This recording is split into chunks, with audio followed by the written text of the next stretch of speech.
Well,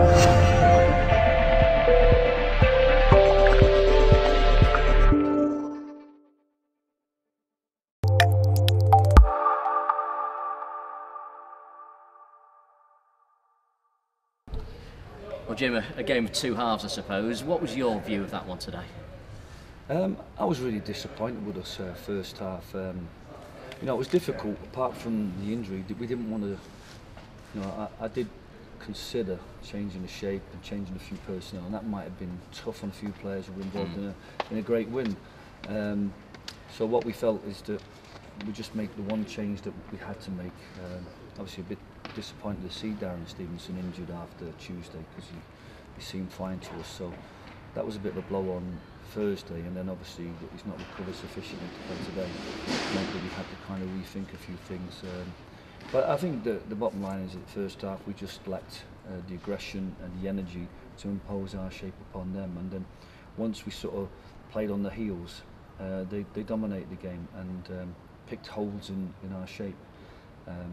Second half, I think, not the second half, because I had to make the change to play with a bit more. I mean, and Ben McKenna's come on and obviously stirred the crowd up a little bit, but again, the quality of the crossing, the quality of set plays, the quality of stuff that we work on in training, just leaves me hoarse. You know, from training I'm hoarse, I'm asking for the same things, and when they go out second half and the penny drops, then you see a different team, a different performance. Was it a case of providing more width going forward and a bit more cover defensively as well, with that change to a 4? Well, we had 3 centre-halves marking too, and somehow Simon Haynes has conspired to get himself free. So you've got to look at your centre-halves and think, well, how can he add that much space? But again, they can use the shape as an excuse. Yeah. You know, but we talk about zonal principles, whether it's a 4 or a 3, but we've got 3 central defenders that are covering the good areas of the goal, then we shouldn't concede. In terms of getting back into the game, though, you must have been pleased with that response, particularly early in the second half to get that goal. And Jason, dare I say, scoring a couple of goals that we maybe wouldn't have scored last season with the number 9s we had. Well, you know, in the first half we had opportunities when Sam got down the flank, but for some reason decided to play the ball in the air over people. Yeah. And I said to him, look, just whip the ball in hard and low and gives Jason something to, you know, we should have scored against Barrow for it, we should have had. So, but you're having to say the same things over and over again at half time to people. In the second half, when the penny drops and you do things, he's got himself man of the match. And Jason, if you serve players, I mean, I'll go back to last year, and I think by November we only had 1 assist from Sam Minahan and 1 assist from Mark Ross. We obviously had a problem with the fact that we didn't really have a right winger, but there wasn't enough quality crosses coming in from the flanks.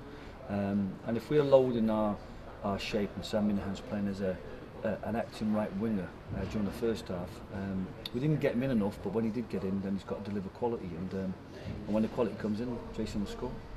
Sam Walker you brought off to accommodate that change in shape, clearly not happy about coming off, and why would you be? Have you spoken to him at all? Is he okay? Well, he's going to be disappointed, especially after spending more, but the bottom line is that he's got to show more. He's got to be able to impose him. I think we started off in the first minute, he gave away a foul, and it was evident that he was playing, perhaps like most of the players, playing fairly safe, not winning the second balls, and then allowing them to dictate the play. But from back to front, we didn't impose our shape in terms of using the extra players to build the play, so it was very frustrating for me how poorly we gave the ball away, crossing over the crossbar and kicking balls out of play, and we never looked to string any passes together, and that's where Sam's forte is. But it does start with the 3 centre-backs looking to get on the ball. Jimmy Ball dropping down to look up, get on the ball, and Harry Winton playing the space and working through the lines.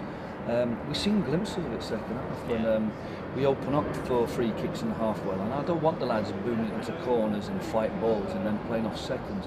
We should be able to, during throw-ins and free kicks, to be able to settle the game down, open the shape up and play through the extra man in midfield. You've seen glimpses of that today, and when we did that we looked at very good football inside.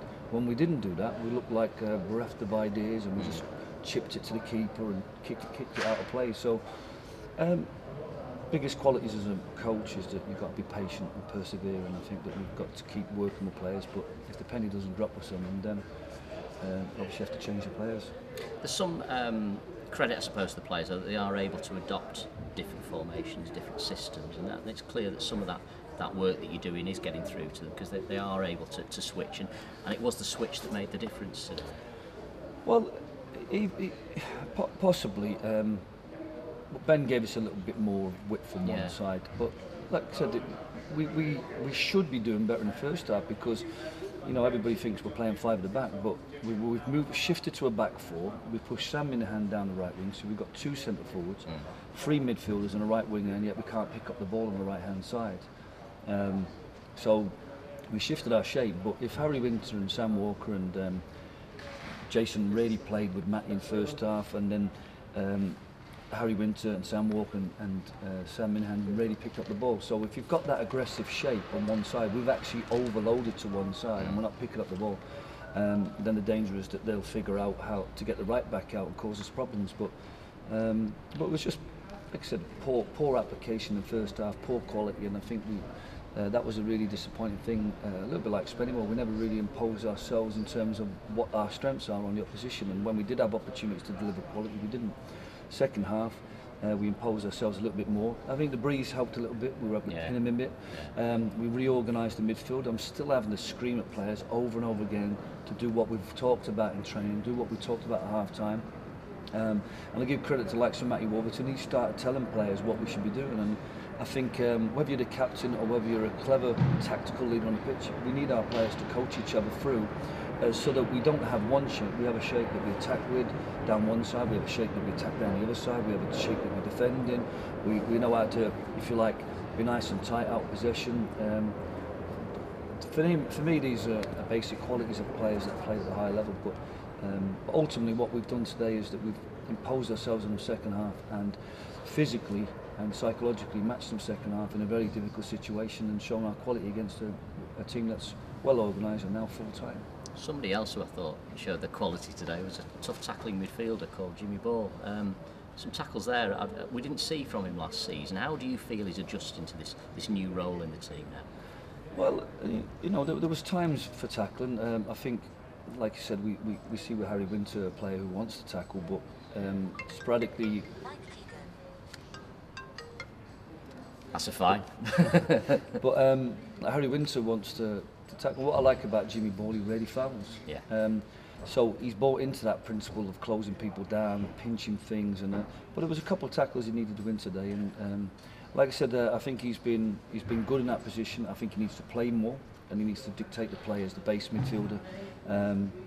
It's allowing Harry Winter to break forward, and he got himself a goal. Right, but again, he wasn't able to break forward because there was no platform today. But yeah, no, I was really pleased with Jimmy, and like I said consistently, there's a couple of players here who have all the attributes to improve and grow, and I don't know what the public opinion is of Jimmy, but right from the day I worked with him, I thought he had the potential. He just needed to grow and mature and learn and add bits to his game, and I think he's doing that now, and I think in the next year you're going to see a player that's going to grow and grow, and I think he'll be one of our contenders at the end of the season, I'm sure, for not just player of the year, young player of the year, but also to get a move to the league. Interesting thoughts. Looking at, you mentioned Matty Warburton. How is he? I mean, he came off on crutches there at the end. It was a nasty tackle. We don't know. He's been assessed at the moment, so when I go back in, the staff will take stock. Obviously, we're confident that Darren injury will subside and be available Tuesday. Right. But again, we're not sure with Matty. It was a heavy knock, and so from our perspective, we just have to see. We won't risk him. Obviously, there's another game the following Saturday. It's very difficult for the lads, but at the moment, because he's a teacher, he's off at the moment. So hopefully, if he looks after it, he's got a chance. But Tuesday might be a touch early, but we'll see. We'll just see how the nature of the knock. But there's a lot of lads there, I think, that were shattered at the end. And I've said to them, and I've said this consistently, unless you put that kind of effort in, you don't get anything out of the game. So second half, we put the effort in, really strained every ounce of physically and psychologically to get back in the game, and they deserve every credit for what they did second half.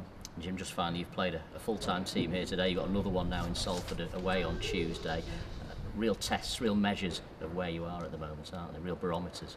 Yeah, and like I said, we did really well against Harrogate last year. and Salford. But yeah, no, Salford, I don't know how they've got on today. I think 2-0 they've won today. Yeah, I mean, they've set themselves out to be solid with the three centre-backs, whether they're sticking with that or not, or whether they're flexible in the way they approach the game.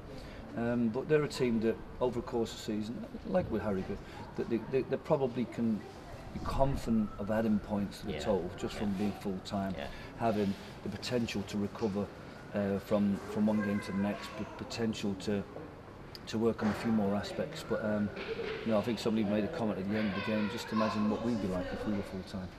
Just imagine. Thank you, Jim. You're welcome.